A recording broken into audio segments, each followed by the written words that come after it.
السلام علیکم د قدر وړ لیدونکو په خاص ډول د انلاین ایجوکیشن پښتو یوټیوب چینل مینوالو ستړي مشئ خدای دې وکړي چې ټول ښه او جوړ صحتمن اوسئ.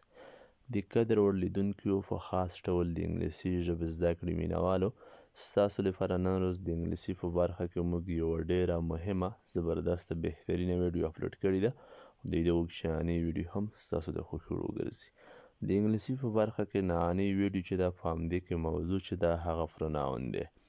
نو په نننۍ ویډیو کې پروناون باندې بشپړ رڼا اچوو. د پروناون په بشپړ هدف او تفصیل به تاسو پوه کوو چې په انګلیسي ژبه کې له پروناون څخه هدف څه دی او په کومو حالاتو کې موږ په انګلیسي ژبه کې پروناون استفاده کوو. تاسو په توجه اوسئ، ویډیو سټپ بای سټپ تعقیب وساتئ چې د پروناون په بشپړ هدف او مقصد پوه شئ. اوس فراشو د پروناون پیژندګلوي ته، د پروناون تعریف ته. Pronoun is a word which is used instead of a noun and avoid the repetition of noun. له همدې مقصد همدا شو چې پروناون چې دی، پروناون ته خپله په پښتو کې ضمیر هم وایي. دلته ما دا ترجمه کړي هم دي، مثال دا تعریف مې هم ترجمه دی، د پروناون مې هم ترجمه دی. پروناون هغه کلمه ده چې د نوم پر ځای استعمالیږي او د نوم تکرار مخه هم نیسي. یعنې په یوه جمله کې موږ همدا کلمه د نوم پر ځای هم استعمالولی شو چې د احمد یا فاطمه پر ځای پروناون استعمال شي. او بل که مثال یو نوم بار بار په یوه جمله کې تکرار کیږي، مثال استعمالیږي، د هغه مخنیوی هم پرې کیږي او کوي. نو اوس فراشو مثالونو ته. په مثالونو کې به تاسو په تکرار هم پوه شئ چې څنګه د مثال د نوم تکرار مخه نیسي او څنګه مثال د نوم پر ځای استعمالیږي. د تعریف پښتو ته ترجمه شوی، تاسو په کات یو څو سکنډه ویډیو یا 1 دقیقه سټاپ کولی شئ، دا نوټ کولی هم شئ. اوس فراشو مثالونو ته. دلته څو ګورئ اگزامپل. لومړی مثال ته څو ګورئ اگزامپل. he is at home. دلته تاسو ګورئ د هی چې دی د خپله پروناون دی. دلته موږ د هی په ځای احمد هم استعمالولی شو، فاطمه هم استعمالولی شو، مصطفی هم استعمالولی شو. he is at home، دی په کور کې دی. موږ داسې هم ویلی شو احمد is at home، احمد په کور کې دی. نو دلته د نوم په ځای پروناون استعمال شو. دلته تاسو ګورئ بیا I study book. دلته بیا د آی چې دی د خپله پروناون دی. دلته وینئ د سره قلم موږ نشاني کړي هم دي. دلته موږ داسې هم ویلی شو احمد سټډي بوک، احمد کتاب مطالعه کوي. فاطمه سټډي بوک، فاطمه کتاب مطالعه کوي. نو همداسې هم موږ ویلی شو.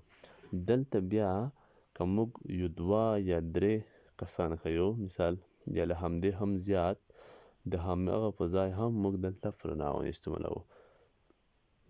لکه دلته تاسو ګورئ دی پلی کرکټ، دوی د کرکټ لوبه کوي. که موږ دلته وایو چې رحمان الله ګرباز، مثال رشید خان، نجیب الله ځدراڼ د دې کرکټ لوبه کوي.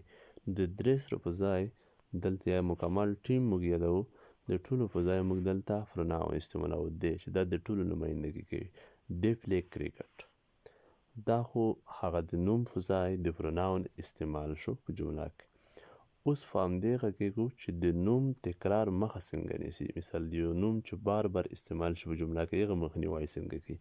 تاسو دلته وګورئ، دا یوه جمله ده. دلته تاسو ګورئ مصطفی is my friend. مصطفی زما ملګری دی. مصطفی is kind، مصطفی مهربان دی، یا مصطفی is very kind، ډېر مهربان دی.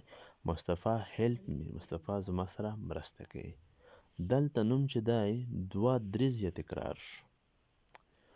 موږ که غواړو چې مثال د جمله داسې منظم ډول اصولو ته بروبره هم نه برېښي، ځکه ته وایې چې مصطفی زما ملګری دی، مصطفی زما مهربان دی، مصطفی زما سره مرسته کوي. نو که په انګلیسي کې په همدې ترتیب ویلی شي چې د نوم ډېر تکرار نه شي، لکه د لاندې سیکنډ جمله تاسو ګورئ مصطفی is my friend، مصطفی زما ملګری دی.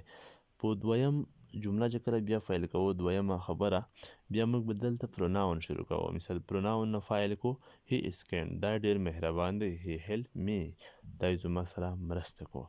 لکه مثال مصطفی زما ملګری دی او دا مثال مهربان هم دی او دا زما سره مرسته هم کوي. نو دلته موږ په همدې جمله کې همدا جمله وه، خو دلته موږ د هغه نوم مثال د تکرار مخه دلته په پروناون سره ونیوله. مثال په پروناون سره مو همدې مشکل ته د حل لاره پیدا کړه.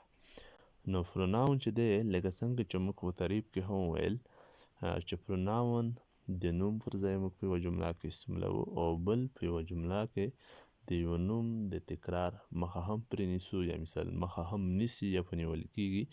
نو همدا یې تعریف و، همدا یې هغه ساده مثالونه وو د پروناون چې تاسو ته مو وښودل.